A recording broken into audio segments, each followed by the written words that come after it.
Hey everyone, welcome to today's Explainer. Today, we're doing a definitive AI versus traditional coding comparison.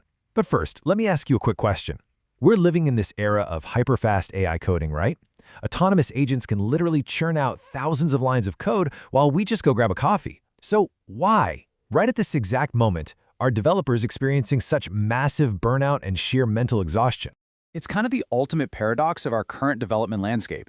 If AI is supposedly making us code 10 times faster, why are engineering teams feeling heavier burdens than ever? Well, today, we are diving deep into the empirical data. We're comparing traditional coding directly with AI-assisted coding to uncover these hidden cognitive costs. You know, the ones that don't show up on a standard invoice, but are absolutely showing up in our daily workflows, causing severe decision fatigue and really taking a toll on our mental health. Okay, let's dive into this roadmap. We're going to cover AI versus traditional coding benchmarks, the AI dopamine slot machine, decision fatigue, the junior versus senior gap, implementing a focused budget, and finally, software development in 2026. Section 1. AI versus traditional coding benchmarks. So, when we compare these paradigms side by side, the differences are actually pretty striking. Traditional human coding is, well, undeniably slower. But large-scale studies show it yields much richer, highly complex structural logic, along with greater lexical diversity. Now, on the flip side, AI coding gives us undeniable speed. The DX research group reported a median 7.76% gain in pull request throughput. Pretty good, right?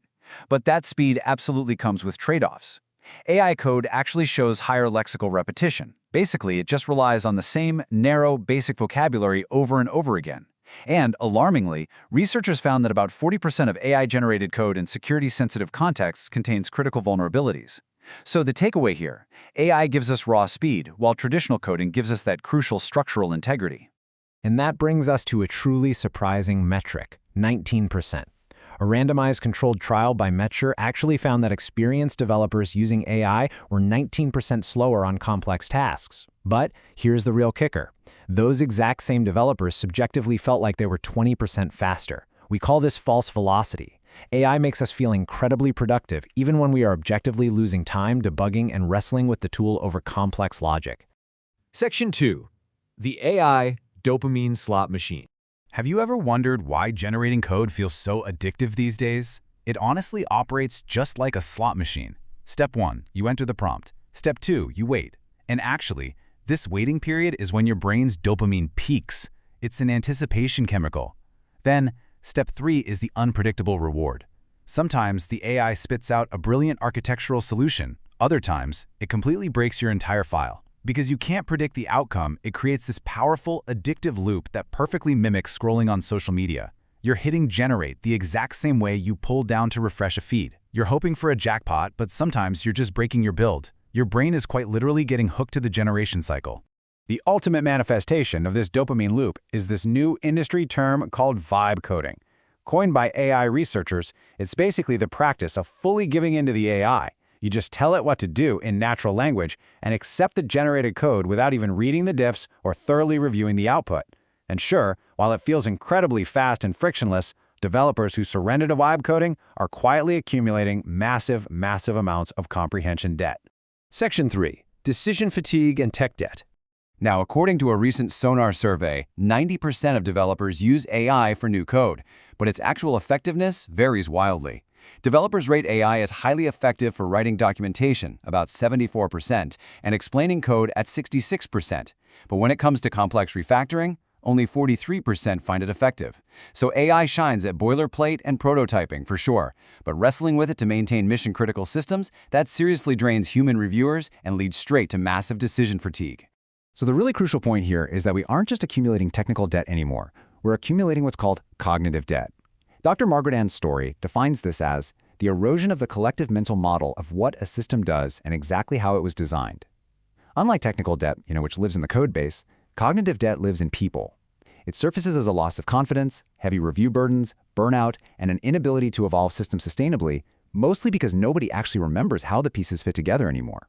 This brings us to a really profound realization, summarized perfectly by Bears Dev CEO Nacho DeMarco. He states, generating code is no longer the hard part, and that means it can no longer be the measure. Let that sink in. The true value of a software developer is no longer output volume. It's deep comprehension, technical judgment, and the ability to actually take responsibility for machine-assisted output. Section 4. The junior versus senior gap. Now, what's really interesting about this data is the massive perception gap happening right now. A global BearsDev survey asked if junior developers fully understand the AI-generated code they submit. 85% of juniors confidently said yes. But when senior developers were asked if those exact same juniors understood the code, only 16% agreed. Wow.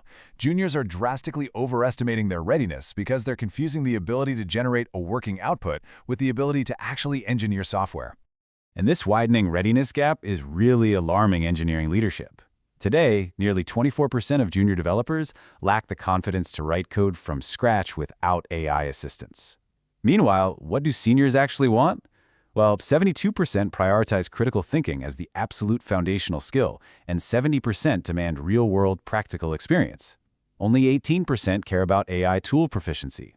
So, if you're a junior listening to this explainer, the message is super clear. Do not let AI rob you of the struggle required to actually learn how software works. We're seeing a growing ecosystem where juniors generate code they cannot independently debug, explain, or rewrite. Section 5. Implementing a focused budget. Okay, let's resolve some of this tension. A focus budget deliberately allocates your mental energy. For tasks like boilerplate and documentation, lean heavily on your AI allocation. Seriously, let the machine do the typing there. But for core architecture and code review, you absolutely must enforce a high traditional allocation. You need to rely entirely on your own brain in traditional coding to maintain structural integrity and keep your mental model of the system perfectly intact.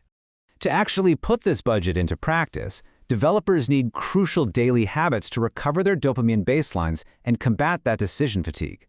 First, schedule a 2-hour zero-decision window where you just disconnect and do focused work. Second, shift your pull request reviews to the morning when your cognitive energy is at its peak. Third, limit unattended AI agent workflows. Coming back to 6 hours of autonomous AI work creates an immediate, crushing wall of comprehension debt. And finally, draw manual architecture diagrams. Force your brain to actually map the system without an LLM doing it for you. Section 6. Software Development in 2026. For engineering leaders, the flat fee era is over. The DX data shows that when you combine seat licenses with token spend for agentic workflows, the real cost is around $200 to $600 per month per developer. When you factor in a fully loaded developer cost of $75 to $100 an hour, the ROI just isn't guaranteed. Honestly, if you implement these tools without measuring a pre-AI baseline for pull request throughput and code quality, you aren't buying guaranteed velocity. You are basically just creating an exploded cloud bill. And that leaves us with the most pressing long-term stake of unchecked AI coding. As the BearsDev report so powerfully asks, if we don't close the comprehension gap now, where will the senior engineers, architects, and technical leaders of 2030 come from? The seniors of the future are the juniors of today. We literally have to ensure they are building solid foundations, not just generating text. Look, the tools are just going to keep getting faster, but comprehension? That is entirely on you. So ask yourself, are you building the foundation to be a senior engineer, or are you just kind of becoming an AI editor? If you found this breakdown valuable and want to keep understanding the fast-moving tech landscape without all the fluff, make sure to like, share, and subscribe for more data-driven explainers. See you in the next one.